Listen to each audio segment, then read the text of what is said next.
You know, even though this was, you know, this is all set up around Andy's backstory, finding out about Andy, I have to legitimately say I think Izumo was the best part of the, you know, of this chapter. I've really liked how she's been depicted in this series. Like but the weird thing about her is she has this kind of you know, early setup with her character in how, compared to like all the other people like around her, they're way more experienced in their powers and abilities, and they've been, you know, fighting all these monsters for who knows how long. Well, some of them are obviously extra weird because you have like you know, what's the guy, Phil and Top, the two kids, because they're clearly very young, and yet they still both seem to have a really good handle on their abilities. And Izumo's is definitely really, you know, high level of like broken in how her unluck can affect somebody, and it can like scale longer the contact and more like the emotional kind of like connection and like feelings she had at the time of when it happened. Like, it's very interesting for her power setup. But on top of that, she doesn't, like I said, she doesn't have a lot of experience, so she's not much of a fighter. We know that she went through like a training period, so we've seen that she is a little bit more capable. And even if it's not like she's now suddenly going to be like a great fighter, she has shown that she is way more she's got more of like the attitude and the mindset and like the willingness to kind of like get serious. Like when we saw I think the first kind of like really cool sign from her was when they first like joined the union, and how her and Andy, after showing up, like, you know, tap shot glasses. I still think that was a really cool moment. And when, you know, this series gets an anime, I think that's just going to be one of those badass scenes that is going to be, you know, a big nostalgia hitter like later, way later on.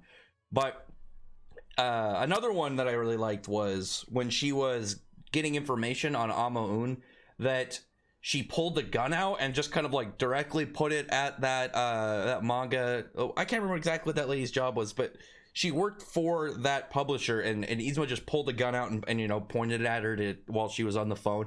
And it's just like damn, she's super serious. And here in this backstory, like, she's in Andy's memories, and it looks like her powers don't work here, which again, it makes sense, because this is, you know, she's in somebody's mind and in his memories, so it would make sense it's not the same physical world that they're all kind of like, you know, would otherwise be set up in. It's like this weird parallel dimension that I imagine she can't really alter. Like, she can witness and kind of like have a role in it, but I doubt she could do anything to kind of change it, because then it wouldn't be like she's altering the past, it would be like she's altering his memories. So I feel like it's gonna be on track. And the only difference is she's there, and it'd be like what would happen if she was present at the time. Like, Andy will probably remember this like afterwards, like, oh, you know, you did something at this point to make my memory of this scene better. Like, maybe we'll get a really sad scene originally, but like, while Izumo is in his head, when he'll think back to it, it'll be altered to have Izumo in it, so it's more of like a positive scene. But as we saw, like, the start of the chapter, I really like the cover where it's like the very start when Andy saved her, and then Andy's helping her here. And again, it's really cool that in this depiction, even in the first like cover page for this chapter, it's like her being saved in both originally when it started out and here. And it's like, okay, you know, the whole setup of her needing to be saved, but again, that's because she's not really a fighter character. She's got a good power, but the conviction she shows in this is what I think really balances out like her whole setup. Because right now, like I said, like, her ability when she's in a fight, if she gets kidnapped or taken, like, that, there's nothing she can really do at the moment. She's probably gonna get way stronger like as we go, but like in here, like during this whole part, like the first scene when they're kind of just questioning her, and she just starts saying like stuff about you know, Andy, because they didn't even have a name for him at this point in his flashback. They just called him Captain. He had this like little group that he was part of, and some people were after him, so, you know, he's on edge and whatnot. But it shows that she's smart and she's prepared and she knows what can try and work for her. And then when they're kind of talking and they're just going over like you know, trying to trust her, Andy, like, you know, he takes his gun and he pretends to put a round in there to, you know, do a Russian roulette thing to try and get her like seriousness and all this. And so in the mindset, it'd be like, you know, 1 in 6 chance that you die, which we don't know exactly how it would work in this, because again, this is a memory. Would she die in this world? If she dies in this world, does she die like for real? again, that's a question. It doesn't really matter because it's not like they told her, like, even if she dies in this world and she just gets pushed out, she has no idea what'll happen to her, because it was never stated like, oh, if you die in there you'll be fine, or if you die in there you'll really die. As far as she knows, this could have killed her. And so she just puts the gun up to her head, pulls the trigger, and you know, it's sort of like Andy didn't really put a bullet in there, he was just testing her. And I really like that, because it shows the strength of her character at the base root of things, because her ability to fight and her ability to utilize her power is something that'll grow and like kind of like I would imagine just get a lot better later on. But it shows right now, even if her fighting ability isn't, you know, isn't as well polished as it's, you know, all these other characters, she has the personality and the mindset and attitude to get there, and I like that a lot. She to me is like if Sakura was depicted in a much better fashion. And I know Sakura is one of those characters that some people really like, but and some people really dislike, and you know, there's a very like weird contested kind of opinion on Sakura. But I think a lot of people can admit that she wasn't utilized as much as she could have been. Like there are parts where she does get to do stuff and does get to be like important, like as a healer, but as a fighter she doesn't have a ton. I know like the anime for Boruto like adds stuff for her, but you know what I mean, if you know, if somebody who like really can like pay attention to like how she was first depicted and how little she's utilized. It's kind of like Ochako from My Hero, but Izumo I think is being done in a much better way.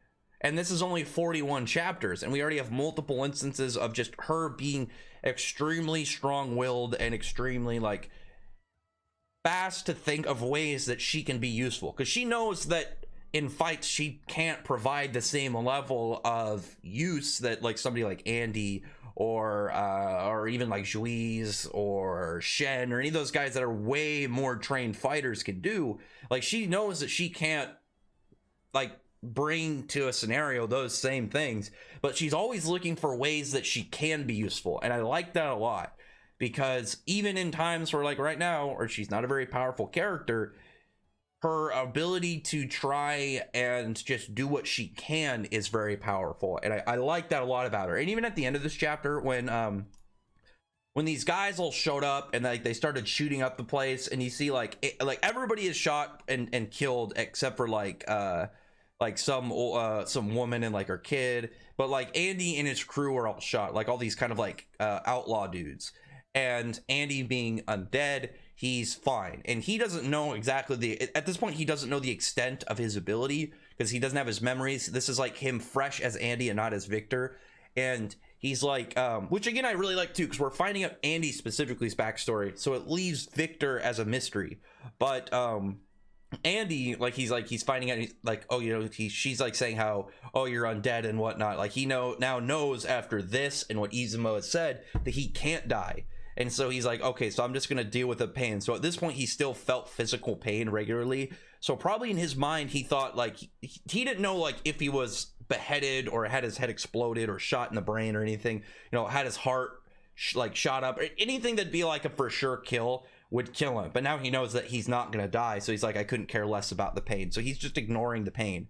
And he just takes like the axes off one of his friends and just goes out and just mauls these two dudes. And he looks badass too, with like this setup of these two very like long but thin like one-handed axes. I thought that was just really neat to have displayed in the like dead of the moonlight as this undead cowboy.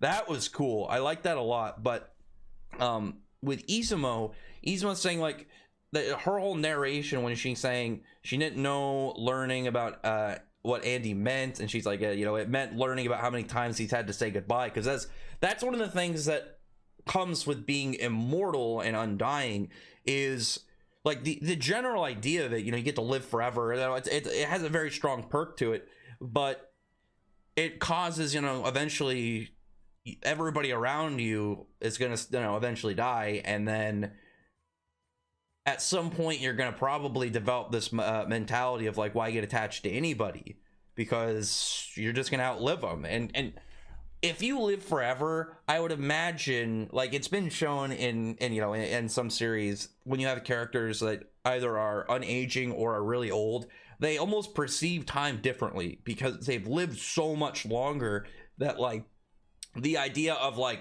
a year, 10 years, 100 years is nothing to them.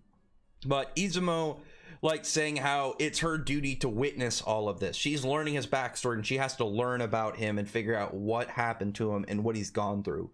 So even in this part where it's very sad and very dark, she knows that she has to see this for Andy. So this is, again, really interesting. I like this a lot of Izumo's character. Even in Andy's backstory, we're just finding out about him, so none of this is going to be like Andy's character moving forward for him currently. This is us finding out about his past, but it's moving Izumo forward. So it's like this double front of their characters. And that's another thing I like about this series, is it has like, Andy's not the main character. Both of them are. Izumo and Andy have this joint main character position that is, in this case right now, I think is a perfect example of how it's being done.